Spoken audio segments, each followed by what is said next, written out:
Today, I'm going to break down the 5 critical SaaS fundamentals that 99% of beginners get completely wrong. These aren't just theoretical concepts. They're battle-tested principles I've personally used to build multiple 7-figure businesses and guide thousands of founders through MicroConf and TinySeed. While YouTube is flooded with hype about how SaaS is an easy path to riches or how it can be passive income, very few people talk about the harsh realities of what it actually takes to succeed. I'm not here to sell you a dream. I'm here to give you the unfiltered truth that could save you years of painful mistakes. And if you stick around for fundamental number 5, I'm going to share a counterintuitive truth about SaaS profitability that directly contradicts the prevailing wisdom online, but might be the most important factor in deciding whether SaaS is right for you.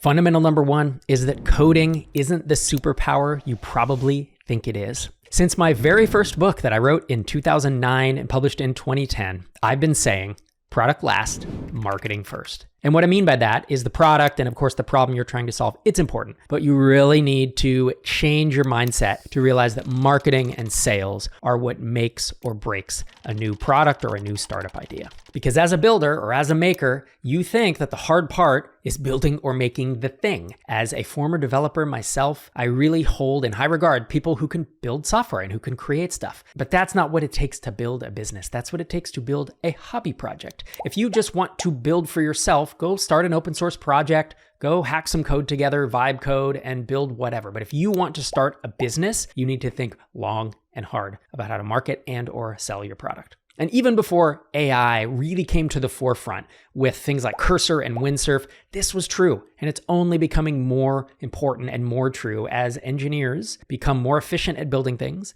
as folks who are not engineers can use no code or can use AI to build MVPs. Marketing and sales are the real superpowers because nothing happens in a business until someone pays you money. Everything you do before then is just a hobby. It's just wasted time. I mean, it's preparing to get some money from someone, but until a customer pays you money, you don't have a business, you have a hobby. Getting someone to pay you and building an MVP or a V1 that solves a real pain point that people are experiencing, it's a lot harder than you think. And marketing and sales are not a dark art. There are ways to learn them. Check out the marketing chapter of my 4th book, The SaaS Playbook, as a starting point. Head to saasplaybook.com if you want to pick that up. And just remember, a developer who can also market or sell is extremely dangerous in the best possible way. Product last, marketing first. Coding is not the superpower you probably think it is. Fundamental number 2 is if you pick the wrong business model, you're probably screwed before you start. What I mean by this is something I've said many times. B2B is superior to B2C. The reason B2B is so great is because you get higher average revenue per customer, let's say $50 a month, $500 a month and up. You get significantly lower churn rates, you get more predictable revenue growth, and a wider range of viable marketing channels because since you're making $50 to $500 to $5,000 a month, you have so much more money and so many more options with which to market your product. With B2C, you have low average revenue per account, $5, $10, $15, $20. You can only afford basically free marketing approaches, significantly higher churn, more support, harder to grow revenue. You need a lot of customers, usually thousands and thousands of customers. And then a third type of business model or funnel is B to both. This is where you're B2B, but you also have some lower end customers and you have a really wide funnel in that area, in the low priced area. And then you have folks paying you $500, $5,000 a month, and it can create a much more smooth revenue curve so that you're not just waiting for months and months to close a deal to get that next bump in revenue. So as I've said before, stick to B2B if you're going to build a SaaS app. And if you're finding this video helpful, make sure you hit that subscribe button. We're almost to 100,000 subscribers, and I'd love your help getting that silver plaque. If you're already subscribed, thank you.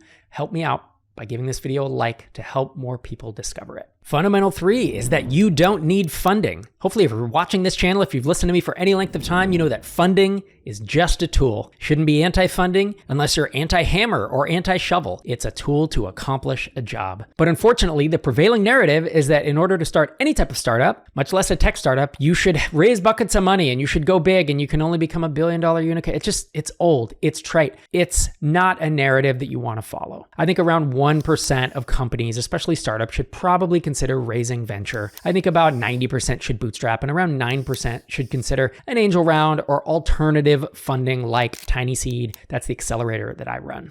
But the problem is pushing off launching or building and thinking that some big venture capitalist is going to anoint you. And if you just find the right idea, investors will throw a pile of money your way. Well, it's an excuse not to do the work. But that's not how it works. Stop asking for permission. Stop asking for someone to give you money. Build your business instead of your slide deck. That's the advice I give to founders today. And if you build a great business or you start building a great business, the odds are pretty good that you'll be able to raise funding if you want. But by the time you get there, you may not even need it or want it. And finally, if you decide to raise funding, realize that selling part of your company and raising funding isn't the finish line. It's actually a brand new starting line. Fundamental number 4 is that the problem you intend to solve with your product or your startup is so much more important than almost anything else in your business. These days, when a founder approaches me and says, I have an idea for a startup, I say, don't tell me what your idea is. Tell me what problem it solves and for whom. Until you find a problem that needs solving that people probably want to pay for, by people I mean businesses, of course, because we're talking about B2B, you're just guessing what people want. And we did that back in the early 2000s. I guessed and built for months and months, and then I'd launch and no one wanted it because I wasn't solving a real problem. So start with your problem, figure out what audience or what businesses might need that problem solved. Focus on solving that problem really well for a small group and expand from there. In a minute, I'm going to get to fundamental number 5, but first I wanted to let you know about the SaaS Launchpad. SaaS Launchpad is the best course I've ever created. There's almost 10 hours of video content with all of my knowledge about finding, validating, and going to market with your SaaS idea bundled up into one easy to follow curriculum that goes way deeper than I ever could on YouTube. For example, inside the course, there's a 28-minute video that goes into the DNA of a great SaaS business. This is literally the list I would use to evaluate a SaaS idea before I started coding. You can get access to it now by going to saaslaunchpad.co and clicking the Start Free button. Again, that's saaslaunchpad.co. And the 5th and final fundamental point is that SaaS might not be for you if you need money fast. SaaS companies can be wildly profitable, and the exit multiples if you go to sell are second to none. But the reality is that most founders can make more money faster using an entirely different business model. Starting an agency, being a freelancer, maybe making some info products, maybe starting a productized service or productized consulting. SaaS has a long, slow ramp of death that may just kill your business before you get to enjoy the fruits of your labor. Because instead of getting, say, $1,000 upfront to sell one piece of software or $100, $200 an hour to sell your time, you're pacing this out over time. So instead of charging $1,000, maybe you charge $50 a month or $100 a month. So you now have to wait 10 or 20 months to get that same $1,000, and they can cancel at any time. It's an uphill battle. It's like pushing a snowball up a hill. And while SaaS, as I've said, is hugely profitable and the exit multiples are amazing, they can be incredible businesses. If you want to get to money fast to the point where you can quit your day job, I would think much more about starting productized consulting, freelancing, maybe info products if you have an audience. But SaaS takes a lot of expertise, a lot of time, and many, many months, if not years, to build an incredible business.